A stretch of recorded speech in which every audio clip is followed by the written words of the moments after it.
In this video, I'm going to talk about 7 work-from-home jobs that are actually easy, both easy to do and easy to land. These jobs don't require any college degree or previous experience. I'll go over what these jobs are, what you'd be doing on a day-to-day basis, the pros and cons, how to get into them, and provide actual job postings so you can apply. If you appreciate me doing these types of videos, let me know by gently tapping that like button. The first one on this list is a career you probably don't hear about often, an administrative assistant. As an administrative assistant, you'll be providing essential support by filing invoices, managing schedules, and handling correspondence. Starbucks has a job opening that closes this week, so you can apply as an administrative assistant by visiting their career page and searching for the job title. For this position, you'll need to have the following traits. While most admin assistant roles are easy, this one might be a little less easy with some of these responsibilities. However, if you land this role, it will be a great addition to your remote career portfolio. Some of the skills you need for this role include excellent organization skills, attention to detail, strong communication skills, and the ability to adapt quickly. This is another position where you just need the basics of having a computer and an internet connection. Overall, I'm going to give this one an opportunity score of 7 out of 10. Next is going to be a virtual vacation booker. This is a position that's hired by independent travel agencies and contractors to curate travel itineraries, manage bookings, and ensure seamless travel experiences for clients. Essentially, you're like an assistant travel agent. Since the world has opened up, the travel industry has been booming. People such as myself realize that travel is something that's not necessarily always going to be there. In many cases, you need to take advantage of it while you still can,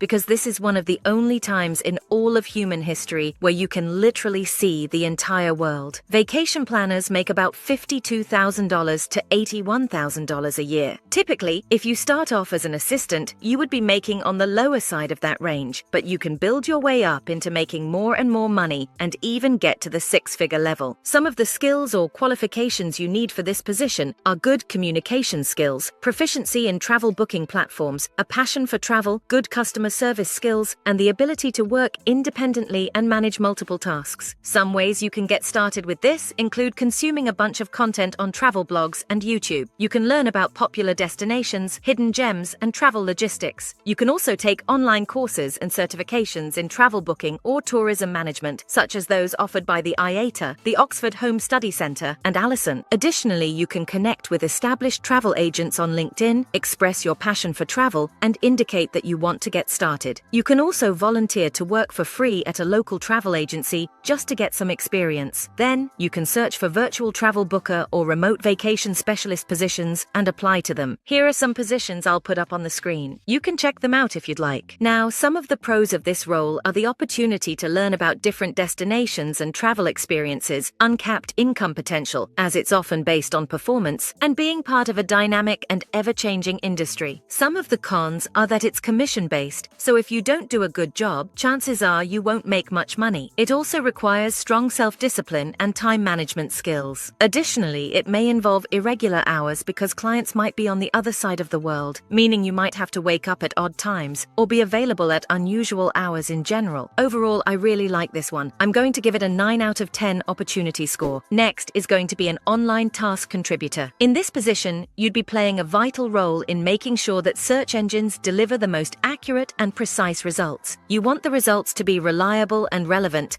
and major search engine companies hire tons of people to do these types of positions. They evaluate content to address its relevance as well as how accurate it is. For instance, one person thrived in this role and says it took her a year of experience to sharpen her skills. In this position, you'd expect to make about $42,000 to $78,000 a year. Some of the skills and qualifications you're going to need for this are strong written and verbal communication skills, excellent attention to detail, and the ability to follow instructions and learn new concepts. It's relatively easy to land this job. Here are some job opportunities I'll put on the screen. You can check them out. Some of the pros of this role are that you get to be a part of improving the online search experience. You have an opportunity to learn about different web content, and there's potential for long-term employment. Some of the cons are that the tasks can be very repetitive and may require occasional quality assurance checks. Overall, I'm going to give this one an opportunity score of 7 out of 10. Next is going to be a position in aftermarket auto parts live chat sales. This is basically a position where someone wants an aftermarket auto part for their car. They want to make some kind kind of modification to it,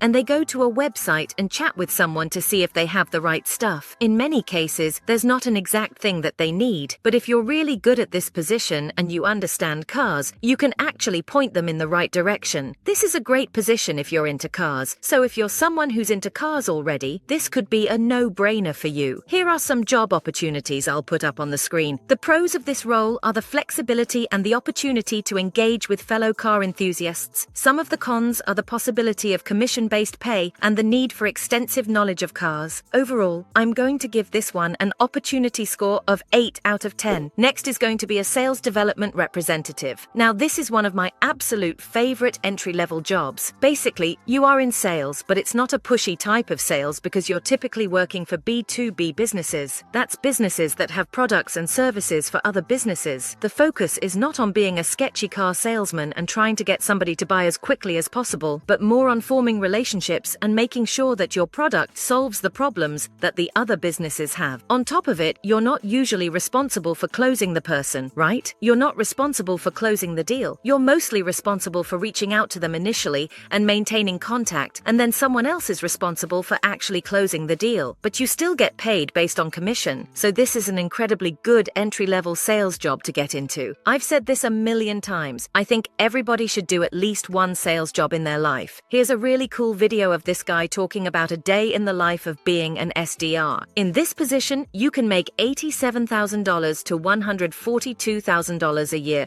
Here are some positions. I'll put them up on the screen. You can check them out if you'd like. So yeah, I absolutely love it. Just love everything about it. I'm going to give this one a perfect 10 out of 10 opportunity score. Next is going to be a speak-write typist. In this position, you're kind of like a linguistic interpreter, translating the spoken word into a written narrative. Basically, you're going to be transforming audio and video into polished documents across various different industries such as medicine, law, and academia. An interesting fact about this is that way back in ancient times in the city of Alexandria, the museums of Alexandria had to manually copy transcripts. It would literally take probably hundreds of hours to copy a single transcript. In the modern world, it's much faster, and that's exactly what you'd be doing here. In this position, you'd make about $39,000 to $64,000 a year. Some of the skills and qualifications you're going to need are fast typing speed, a minimum of 60 words per minute, strong attention to detail, familiarity with transcription tools and software, and excellent listening comprehension. A way to get started with this is by taking online transcription courses. Many of them are free or very affordable. Then you just build your portfolio up a little bit, do 1 or 2 projects for free, and then you're good to go from there. Some of the pros here are you get to work in many different industries, so it could be a good way to get your foot in the door in the legal industry or the healthcare industry, etc. There is potential for career growth and specialization down the line. Some of the cons are you probably don't want to do this for the rest of your life because it's tedious and could probably get pretty boring. Also, because you're typing a lot, there is a very sedentary nature to the job. But overall, this is a pretty solid one to get into. Millions and millions of people are employed as transcriptionists. I'm going to go ahead and give this one a 7.5 out of 10 opportunity score. Here are some job opportunities. I'll put them up on the screen. Next is going to be a remote data entry analyst. This is where you'd be organizing and inputting data into digital systems, ensuring accuracy and efficiency. So you're almost like a digital data janitor, sweeping away data inconsistencies and errors so information systems are spotless. Data is the lifeblood of many businesses. It's more valuable than oil or gold. That's why there are so many data-related jobs. In this position, you'd expect to make about $43,000 to $60,000 a year. Some of the skills and proficiencies that you would need for this are strong attention to detail and accuracy, excellent typing skills, the ability to follow instructions, and basic computer literacy. It honestly doesn't take much to start in a position like this. Here are some opportunities. I'll put them up on the screen. You can check them out. Overall, data entry is not the most glamorous job. You probably don't want to do it for the rest of your life, but you do have an opportunity to learn new software programs. It can be a good way to get your foot in the door in the data industry, which will have better jobs down the line. Some of the cons are, it can be repetitive work, it requires strong attention to detail and focus, and there's limited interaction with colleagues. Overall, I'm going to give this one an opportunity score of 7 out of 10.